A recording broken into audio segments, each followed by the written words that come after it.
dito sa scrapan. Ayan. Ang dahil pwedeng pag-aralan dito, pag-aralan natin turbo.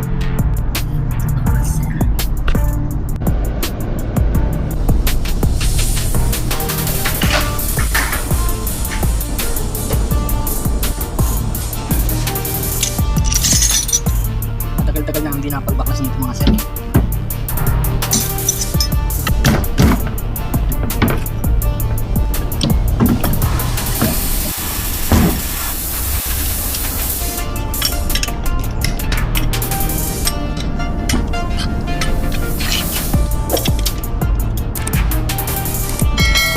Binabagas na mga sir yung actuator niya, no.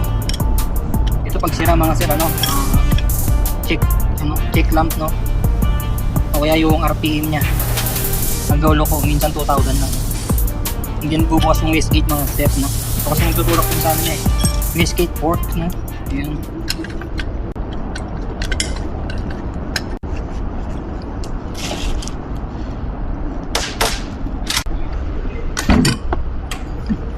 Tumalsik na. Okay lang yan kasi yun naman natin. Hindi na gagamitin naman sir.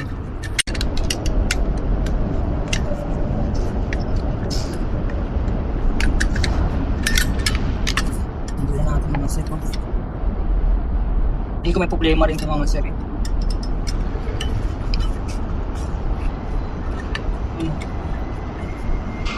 Yung operate niya mga sir para magbukas yung wastegate mga sir. Control ng pagbukas ng wastegate ng madali yan. So bali pag sira to, check engine tsaka naglolo ko yung minor, kaya walang power. May papay nga man sir.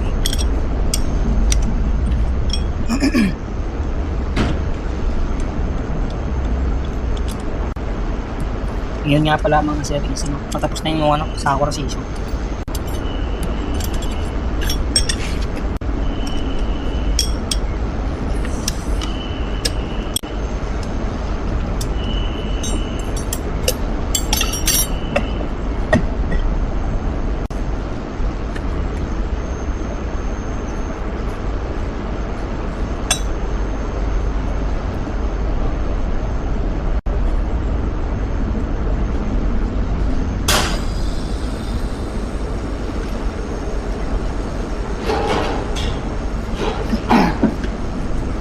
Sir, may konting alog eh, oh.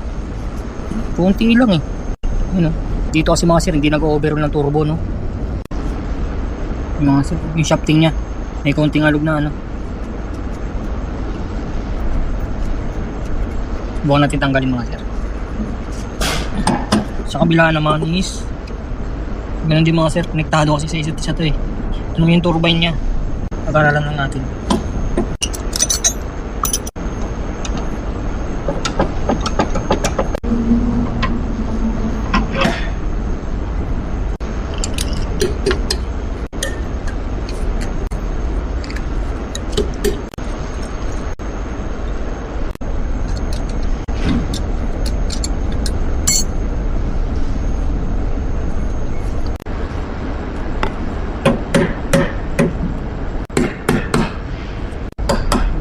Dahan-dahan lang yung pupok natin mga sir.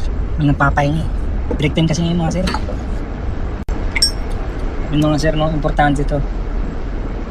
Kung paano sana binaklas, mamarkahan mo siya, no, para hindi ka manghula.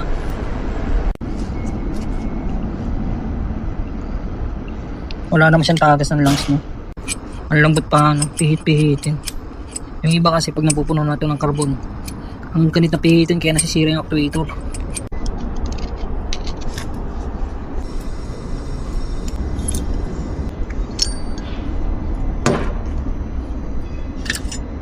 Yung masina ng mga sir.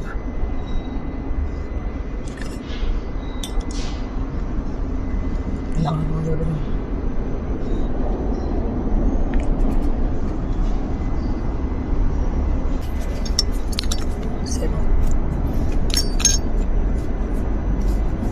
Yung ikot pala nito mga sir, baliktad.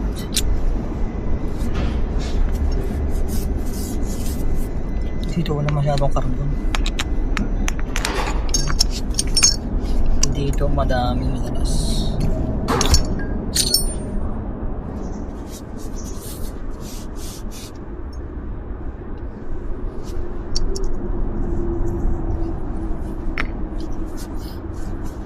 Ito, nililinisan din ito mga sir.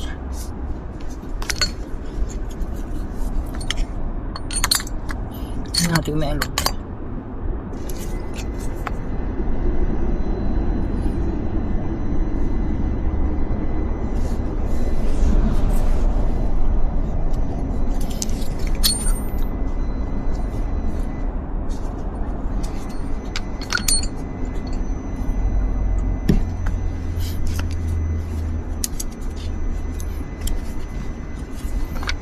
Natanggal itong carbonate mga sir.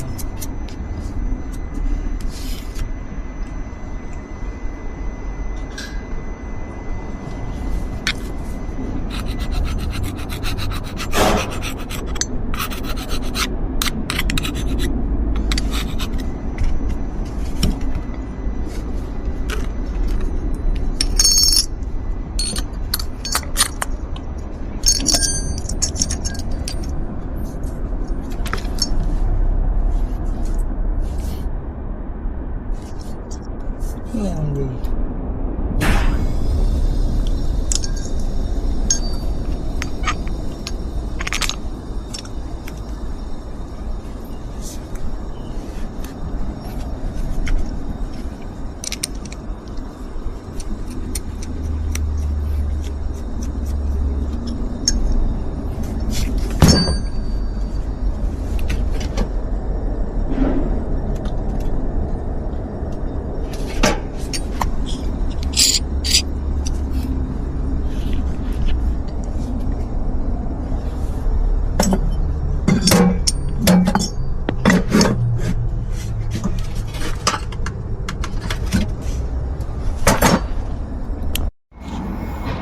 Yun, magandang hapon sa inyo mga sir.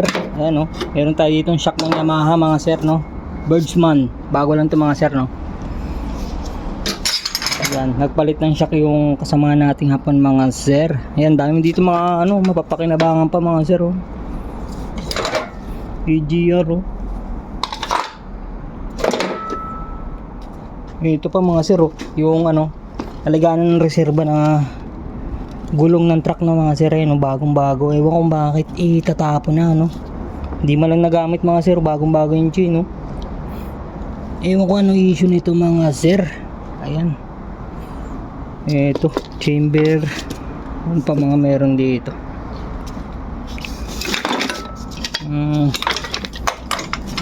clutch pan, ano pa, eto mga sir, ayos pa to, oh.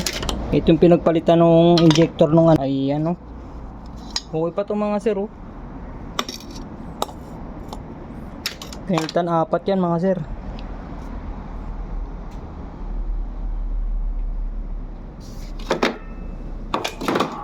Ayan, N04C yata ito mga sir. Okay pa to, eh. Yung makina niya kasi ano, hindi masyado nag-change oil, no? Ayan, ito, tignan nyo naman, oh. Grabe, nilumot na ano sa loob, napuno na ng carbon, natuyuan na ng langis, no? Ayan, palit makina nga pala yung pinagkuha na ng injector na to mga sir, no? Ayan, pati injector, no?